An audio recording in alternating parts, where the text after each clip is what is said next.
중앙일보의 오늘 보도가 화제입니다. 물론 이 부분은 이재명 대표에 대해 안 좋은 뉘앙스의 보도입니다. 해당 보도에서 한 친명계 재선 의원은 거대 야당을 이끌 대한 리더십이 보이지 않아 이 대표 연임에 대부분 동의하는 것 같다며 국회의장 선거 이후 연임론이 본격적으로 논의될 것이라고 전했습니다. 물론 이 부분은 다른 많은 의원들도 동의를 하는 부분입니다. 사실 연임 문제의 가장 큰 부분은 이 대표 말고 믿을 사람이 없다는 게 문제입니다.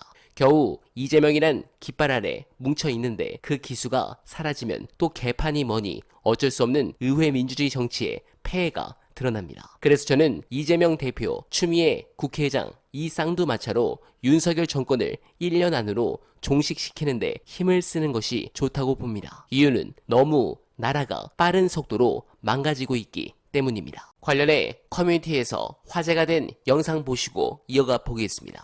정작 본인은 작년에 해외 순방하면서 532억이나 되는 예비비를 끌어다 쓴 거예요.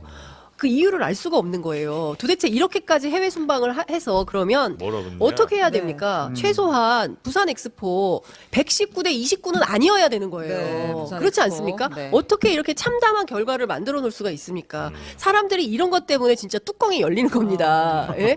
말도 안 되는 거 아닙니까? 이런 정도의 순방 외교를 했다고 한다면 거기에 합치되는 외교의 성과라는 게 국민들 손에 잡혀야 되는 겁니다. 그런데 그런 게 하나도 없어요. 윤석열 정부에 대해서 무능하다 하는 이유는 바로 이런 점 때문에 그렇습니다. 돈은 있는 대로 쓰고, 에?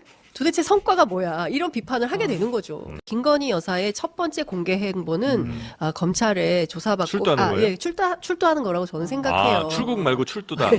출국보다는 출두를 추천드립니다. 네, 공감합니다. 그러면서 또 순방을 다니려고 하죠. 그래서 저는 검찰의 수사를 쇼라고 확신합니다. 현재 일각에서 이 디올백 수사와 관련해 한동훈이 움직인 것은 아닌가라는 의심을 하는 분들도 있습니다. 일단 저는 검찰 패거리들을 믿지 않으니 솔직하게 말씀드리면 냉정하게 공직자의 배우자에 대한 처벌 규정이 없어 실제로 김건희가 기소될 가능성은 거의 없습니다. 결론은 이미 정해져 있으니 항상 앵무새처럼 읊어대는 법과 원칙에 따라 철저하게 수사하는 모양새를 취하는 것입니다. 검찰은 이 사건에 김건희가 디올백을 받은 것은 부정할 수 없는 사실이라 남은 일은 오로지 이에 대한 법리적인 평가뿐입니다. 그리고 전 국민을 놀라게 한 이 사건이 고발된 뒤 검찰이 이에 대한 법리 검토를 안 했을 리가 없습니다. 그러니 마치 방금 접수된 경천동지알 사건을 대하듯 신속하게 수사하라고 하면서 호들갑을 떨 이유가 없고 며칠 동안이라도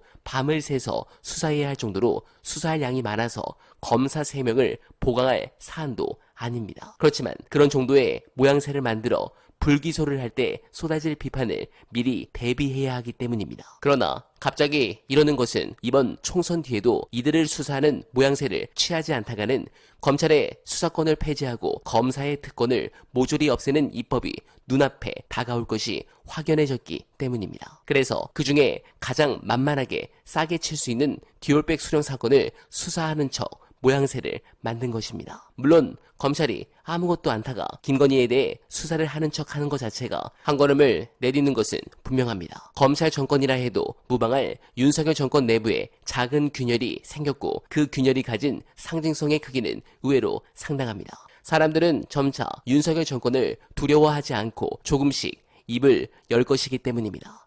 하지만 한동훈이 움직였다는 등 검찰 내부에서 반란이 일어나는 등 이런 소리는 무시하시길 바라며 어날바는 오늘도 최선을 다하겠습니다. 여러분 고맙습니다.